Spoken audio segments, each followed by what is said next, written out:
There is a handful of incredibly strong exploits that dramatically raise the damage per second of the light sword from a maximum of 140 all the way up to 450. The first one of these is called the Phantom Strike. By starting a lunge and then immediately cancelling it by swapping between a gadget and back as soon as the damage hits, and then spam clicking the primary fire before performing another lunge, usually about 2 to 3 times, you can one-shot a heavy in less than a second. While it is hard to line up, perfectly executing this combo will make the light sword unstoppable against unsuspecting heavies. If you are having any trouble pulling this technique off, keep in mind that you won't actually see the results of your labor and that you've done it properly until you're already done the final lunge. It helps to practice against a wall in the firing range, as this makes it a lot easier to see whether you get the second hit or not without having to worry about lining up your shots with any target. But that's not the only exploit that the sword lights use, and don't worry, there are going to be plenty more non-light exploits that we will cover later in the video as well. But anyways, the second technique, the emote cancel, will cut out a significant part of the lunge animation, raising your DPS from about 140 to about 224, which allows you to practically instantly delete a medium without giving them proper time to react. Normally, the lunge has this long wind up and wind down animation, but by adding an expression input at the right time, that being right after you deal damage to the enemy, you can start a second lunge half of a second earlier than usual, which turns them into an easy kill. Contrary to popular belief, you don't actually need to have an expression equipped to pull this off. As long as you hit the bind, it will work. The expression just gives you a chance to taunt your enemy as you spin in circles around them. And even if you mess up the timing, spamming the emote cancel will let you move around a lot faster than you normally would be able to as well. And moving on, I want to talk a little bit about heavy. We're gonna get back to light later with some insane exploits by the end of the video, but let's cover some heavy exploits that I've learned and found as well. The first one of these is what I like to call the charge bounce technique. For some reason, using this technique allows the user to bounce off of a triangle jump pad without being locked into its predetermined arc, which gives additional movement, especially vertical movement, usually with insane results. In order to pull this off, all you need to do is get up close enough behind a triangle jump pad, jump alongside of it, and then at the apex of your jump, start a slam as you are midair.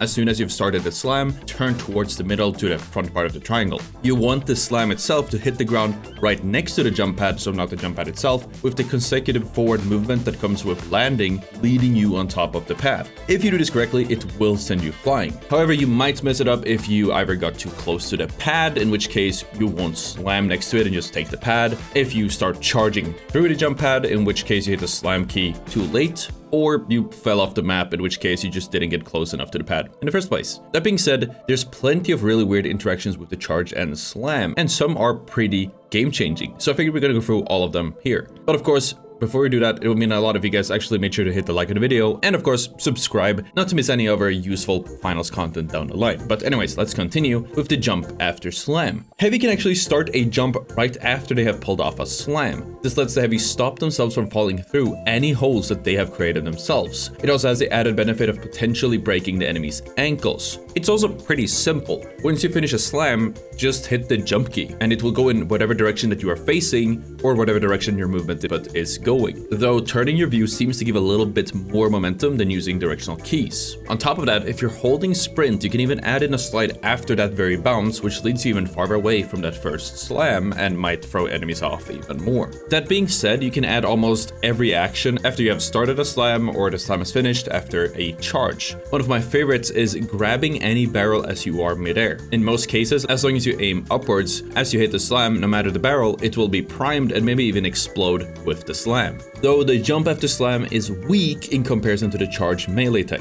It turns out that heavy can add quick melees both when charging as well as mid-slam. You can use this to your advantage to add in a little bit more damage whenever you bump into your target. In the case of lights, this turns a small brush into them into an instant kill. You can full combo a medium as well, just bump into them, melee with the bump, and as soon as you deal damage, start a slam, and then add a melee after the slam has connected. As long as you're close enough to the target during your melee, it will connect and add to that total damage. And before we move on from the charge, I just want to add that you apparently can charge anyone getting defibbed. This results in their shadow getting booped in the direction in which you are charging, which can knock them severely out of position, including out of the map. Moving on, I want to quickly show a crazy APS boost that I found thanks to truths on YouTube. If you place an APS turret on top of a canister, there being a orange or green barrel, and then stand on top of the barrel and then just blow up anywhere nearby it with an explosion, this will send you flying. It is a little bit inconsistent, but you seem to get the best results by placing the APS turret on one edge of the barrel, ideally the orange one, standing on top of the APS itself, and then setting off an explosion as close to the barrel as possible. Doesn't really seem to matter where, but it will send you in the opposite direction of that explosion. Keep in mind, any explosion will set that boost off, meaning that the easiest way to pull this off will of course be with a CL40, but it is just as doable with something like an explosive mine as well. I also want to give a quick shout to the Instamine Tech. While the Insta Breach and Insta C4 techniques were severely nerfed in Season 2, any elemental effect mines that don't deal explosive damage will still work the same way as it did before. By equipping a mine, looking almost straight up and quick mailing with the right timing, you can trigger it mid-air. This lets you instantly create a gas cloud out of nowhere, instantly start a fire, or even glitch any enemy within a few meter radius. Keep in mind though, if you punch too early, as in let's say right after throwing the mine or at the very same time, you will very clearly actually hit the mine with a melee and have sparks come out of it, but you're not gonna actually trigger it. So add a tiny moment of delay before meleeing and you should be hitting it almost every time. If you're standing still, the most consistent way of insta-mining is looking straight up. If you are on the move, the being walking forward, you want to throw it slightly upwards, but still in front of you. And if you are sprinting, you'll actually see the best results by throwing the mine right in front of you. But hopping right back to heavy for a little while, I want to go over the red barrel surfing, because believe it or not, this is still doable, but as of Season 2, it's for heavy. If you attach a motion sensor at any point, anywhere on a red canister, stand on top of the canister, ideally on the bottom side, you know, the part that's the farthest away from the propeller, and then shoot it, you know, 2 times with an LMG, so you prime it, you can actually ride it forward or surf on top of it for a little bit. As with any movement technique, you'll see much better results by using this during low gravity, but it's still enough to throw the enemy off and get this stylish kill. But that's not the only boost that a heavy can pull off. There's also the old tried and true Barricade Boost, which many might know as one of the many techniques that fall under Goovement. It works a little bit differently this patch, but if you place a barricade followed by a goo blob around this spot and then this spot, and then stand on top of the goo blob while removing the barricade, this will launch you forward and allow you to get much farther than the heavy can really dream about without any exploit. Moving on, we're going to talk about light again. The first of the many light exploits is of course the gateway practice firing range exploit. If you're in the practice range and if you get up on any high ground, really like in the building in the middle, you can throw a gateway through that big hole in the middle of the roof. If you then throw another gateway on the floor in front of you and take it, you can actually glitch out on top of the invisible roof inside of the firing range. Better yet, in some cases, if you use a sniper, you can actually see and shoot and kill other unsuspecting players that are inside of their own practice range. How about that? Another fun but still potentially useful gateway exploit, especially if you're already in the habit of exploiting with the sword, will be the gateway dash. If you place the gateway on 2 sides each of your target, and while using a sword,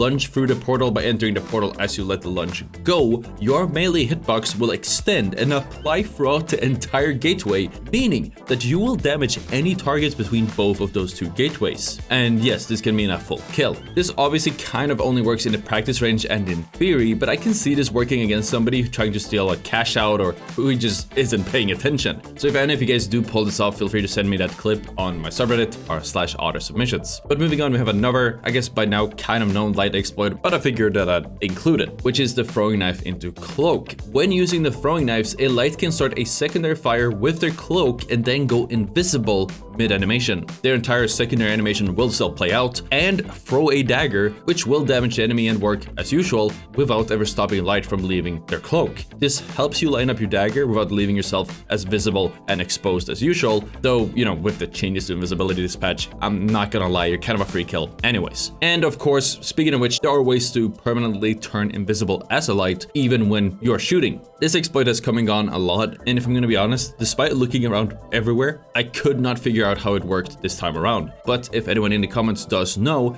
do let me know so we can send it to Embark and actually get it fixed. And so far, that is all. I hope you guys enjoyed learning about all of these techniques and most importantly, of course, exploits. If I missed anything that you'd want to share, let me know in the comments or in my Discord at discord.gg/Ottr. Thank you so much for watching, and I'll see you all next time. Peace out.